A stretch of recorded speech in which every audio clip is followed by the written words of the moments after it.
Hello everyone, welcome back to my another video which is based on downfall of Silicon Valley Bank। आज हम बात करेंगे कि कैसे यूएस का सिलिकॉन वैली बैंक सबसे बड़े बैंक में से एक था और कैसे ये बंद हो गया और इसका डाउनफॉल होने कैसे स्टार्ट हुआ। उससे पहले अगर आप फाइनेंस से रिलेटेड या स्टॉक मार्केट से रिलेटेड कंटेंट देखना पसंद करते हो तो इस चैनल को सब्सक्राइब करो ऐसे ही वीडियोस के लिए and make sure to drop like in this video. तो टॉपिक में वापस आते हैं कि सिलिकॉन वैली इतना बड़ा बैंक होने के बाद भी क्यों डूब गया। तो इसके मेजर रीजंस हैं। मैं शुरू से इसकी कहानी स्टार्ट करता हूँ। बेसिकली बैंक्स का मेन काम क्या होता है? बैंक्स का काम होता है लोगों का पैसा रखना। हम और आप बैंक में पैसा इसलिए रखते हैं कि वो पैसा सेफ रहे और बैंक इस चीज से प्रॉफिट कैसे कमाएगा, क्योंकि ये काम वो फ्री में तो करेगा नहीं। तो जो पैसे हम बैंक में डिपॉजिट करते हैं, बैंक उन पैसों को अलग अलग जगह इन्वेस्ट करती है, जैसे शेयर मार्केट में या फिर लोन के रूप में, ताकि बैंक को इंटरेस्ट मिले। और ये इंटरेस्ट या फिर शेयर्स जब ऊपर जाते हैं तो बैंक को भी प्रॉफिट होता है। बेसिकली बैंक आपके पैसे से ही पैसा बना रहे हैं। और अगर एक साथ जितने लोगों ने बैंक में पैसा डाला है वो अगर अपने पैसा निकालने लगे तो बैंक के पास पैसा देने के लिए नहीं होगा। लेकिन प्रैक्टिकली ऐसा होता नहीं है। तो बात करते हैं सिलिकॉन वैली बैंक की। दूसरे बैंक की तरह भी सिलिकॉन वैली बैंक कस्टमर के पैसे इन्वेस्ट करते थे,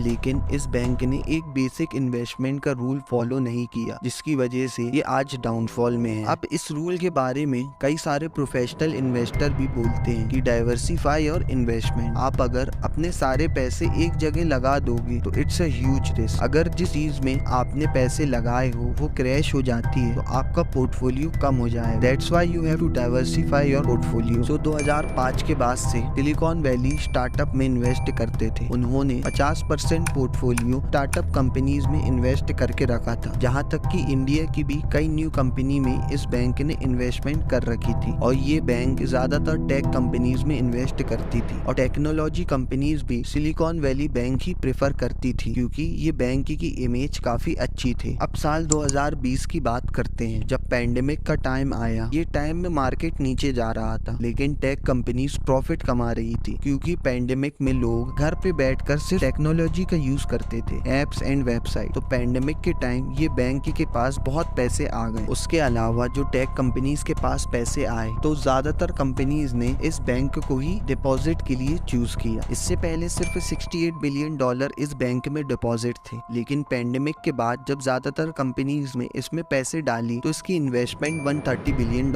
हो गई, ऑलमोस्ट डबल। ऐसी सिचुएशन में बैंक के पास बहुत पैसे आ गए। अब एज यूजुअल इस पैसों को बैंक आगे इन्वेस्ट करने लगे, क्योंकि बैंक का बिजनेस मॉडल ही यही है। अब भाई उनको भी तो अपनी कमाई करना है। ऐसे टाइम में सिलिकॉन बैंक बॉन्ड में इन्वेस्ट करने लगे। अब बॉन्ड में आपको बता दूं, दो तरीके के होते हैं, एक गवर्नमेंट बॉन्ड और दूसरा corporative bond. Silicon valley bank दोनों ही बॉन्ड में इन्वेस्ट करने लगे। और जब गवर्नमेंट को या फिर कोई कंपनी को पैसे की इमीडिएट जरूरत पड़ती है तो ऐसे टाइम में वो बॉन्ड निकालते हैं। बेसिकली आप उनसे वो बॉन्ड लेकर उनको पैसा देते हैं और बॉन्ड टाइम लिमिट रहता है 5 साल, 6 साल या फिर उससे ज्यादा। और जब ये बॉन्ड का टाइम पीरियड खत्म हो जाता है तो गवर्नमेंट या फिर वो कंपनी आपको वो पैसे रिटर्न कर देती है जो आपने बॉन्ड के बदले में दिए थे, और वो पैसे आपको इंटरेस्ट के साथ वापस मिलते हैं। बेसिकली आप इस चीज को लोन देना भी कह सकते हो। और मैं बता दूं कि बॉन्ड और इंटरेस्ट रेट अपोजिट काम करते हैं। मतलब अगर इंटरेस्ट रेट कम होंगे तो बॉन्ड रेट ऊपर होंगे, और अगर इंटरेस्ट रेट बढ़ जाएंगे तो बॉन्ड्स के रेट कम हो जाएंगे। तो जब सिलिकॉन वैली बैंक बॉन्ड लेकर रखे थे तो उस टाइम इंटरेस्ट रेट 0.5 to 0.6 थे,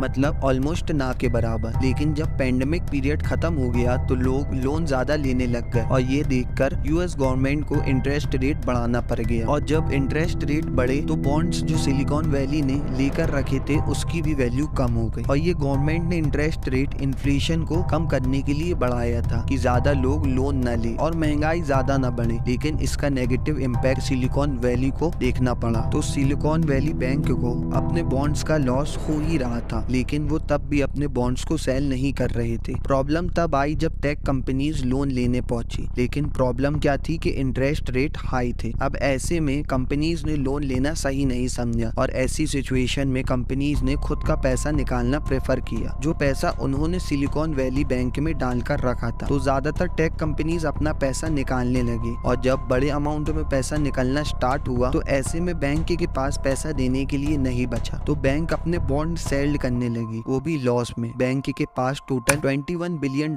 के बॉन्ड थे और ये बैंक ने सेल कर दिए $1.8 बिलियन के लॉस में। और जब ये न्यूज बाहर आई तो लोग पैनिक होकर अपना पैसा एक साथ निकालने भागे। लोगों के बीच ये बात फैल चुकी थी कि बैंक को एक बड़ा लॉस हुआ है और बैंक के पास पैसा नहीं है और ऐसे में एक पैनिक सिचुएशन बन गई और लोग अपना पैसा निकालने लगे और ये सिचुएशन में बैंक अपने आप को डूबने से नहीं बचा सकता था। अब ऐसी सिचुएशन में बैंक की गलती नहीं थी, उनके गलत फैसलों की वजह से, इन्वेस्टमेंट के बेसिक रूल्स फॉलो ना करने की वजह से बैंक के साथ ऐसा हुआ। दैट्स व्हाई मैं हमेशा यही सजेस्ट करता हूँ कि आप इन्वेस्टमेंट के बेसिक रूल्स को फॉलो करो। एक गलती भी आपको फाइनेंशियल फ्री बनने से रोक सकती है। अब इस सिचुएशन में बैंक की किस्मत भी थोड़ी बुरी थी। एट द एंड आज की सिचुएशन में बैंक डूब गया। सो आई होप ये वीडियो इन्फॉर्मेटिव होगी और आपने इससे कुछ सीखा होगा। आपको एक लेसन भी मिला होगा कि आपको अपने पोर्टफोलियो को कैसे डाइवर्सिफाई करके रखना चाहिए ताकि एक चीज क्रैश कर भी जाए तो आप दूसरे चीजों में प्रॉफिट में रहो। So if you find this video helpful, so please drop a like, and if there was any mistake in this video you can dislike the video and tell me mistake in my comments. So that's all in this video. Bye bye and have a great life.